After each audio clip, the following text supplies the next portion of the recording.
Salam kepada semua pendengar FS. Ini kali kedua aku berkongsi cerita di FS nih.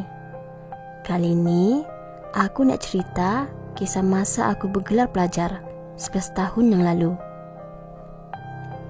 Kisah ini agak seram bagi aku waktu aku menetap di luar kampus, disebabkan tak cukup merit nak stay dalam kampus tu.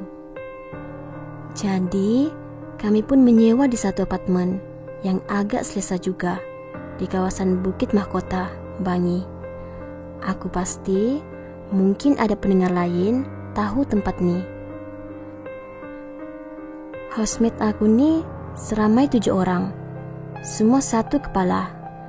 Sekarang semua ada bawa haluan masing-masing, tapi masih lagi kontak lah dalam alam maya aja. Kisah ni berlaku semasa aku sedang bersiap-siap nak datang dinner tahunan untuk budak-budak maskom. Masa tengah bersiap tu, lebih kurang pukul 7.20 malam, waktu dah nak masuk maghrib. Kebetulan masa tu aku cuti solat dan ambil peluang untuk bersiap awal sedikit. Biasanya kalau rumah bujang ni masing-masing nak tolong solekan, tacap muka kawan dorang ni nak bagi nampak cantik. Memang keadaan riuh rendah dengan suara gelak, bergurau senda. Keadaan sangat bising waktu tu, seolah-olah tak menghormati waktu maghrib. Kebetulan masa tu aku baru je beli kamera.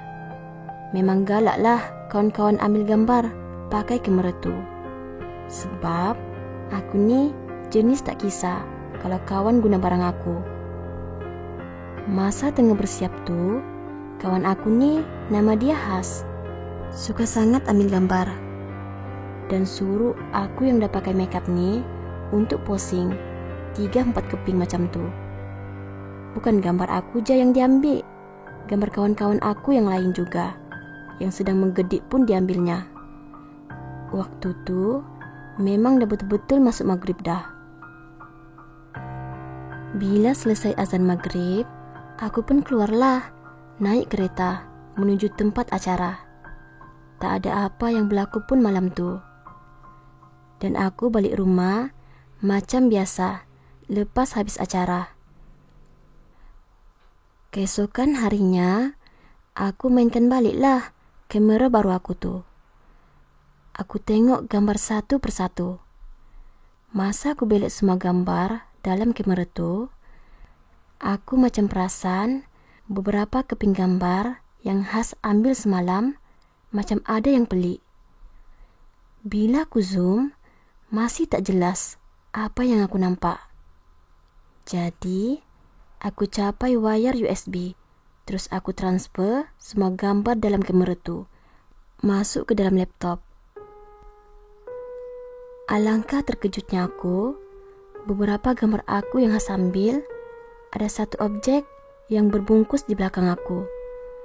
Makhluk berbungkus tu tinggi dari aku dan mukanya hitam. 4 gambar yang Has ambil semua nampak jelas. Gambar yang pertama, makhluk tu ada di penjuru kiri. Gambar kedua, makhluk tu ada di belakang aku. Gambar ketiga pula, dia di penjuru kanan. Gambar yang keempat, dia di dekat pintu utama. Dia seolah sedang bergerak menuju ke pintu. Aku terus panggil semua housemate aku dan tunjuk gambar-gambar ni.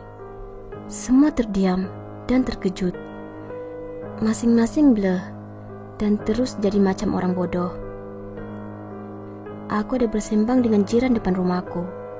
Bahasakan diri dia dengan panggilan Acik, seorang suri rumah yang baik hati. Tengah-tengah sembang tu, Acik terkeluar cerita yang kawasan perumahan sebelah heboh diganggu. Acik bagi tahu yang ketua penduduk tu dah panggil tim Darushifa Cawangan Bangi. Aku hanya angguk dan diamkan je tentang apa yang berlaku 2 hari lepas dalam rumah ni. Aku tak nak Acik rasa takut kalau aku cerita hal yang dah jadi. Acik bagi tahu lagi yang tim Darushifa ni akan datang bawa bas untuk pindahkan semua hantu syaitan yang berkeliaran di kawasan ni. 11 tahun lepas, memang kawasan ni baru nak membangun. So, memang banyak hutan lalang yang sedang dikosongkan untuk buat bangunan bertingkat. Aku dengar macam lawak dan tak logik pun ada. Takkanlah hantu nak naik bas. Nak dijadikan cerita, keesokan harinya, lepas aku habis kelas, aku terus balik rumah sewa. Masa tu, lebih kurang pukul 5 petang. Aku berdiri tepi tingkap dan tiba-tiba aku ternampak satu bas sekolah dan satu van putih bergerak sangat perlahan. Sangat jelas nampak sebab rumah aku ni tinggi. Perlahan-lahan dua kenderaan tu lalu jalan utama dan menghala ke arah Jalan Bangi Lama. Jalan Bangi Lama tu tak perlulah diceritakan betapa seramnya kalau lalu di tengah malam. Jika berkesempatan, aku akan ceritakan nanti. Baru aku teringat yang acik jiran aku tu cerita pasal tim Darushifa datang untuk buat pembersihan di kawasan kami. Rupanya memang betul kaedah untuk pindahkan makhluk tu menggunakan kenderaan besar. Sekian sajalah cerita aku ni. Maaflah kalau cerita aku ni bosan dan kurang menarik. Ini adalah sebahagian dari pengalaman aku bergelar pelajar di tempat orang. Okeylah korang, sampai sini je cerita aku. Sekian.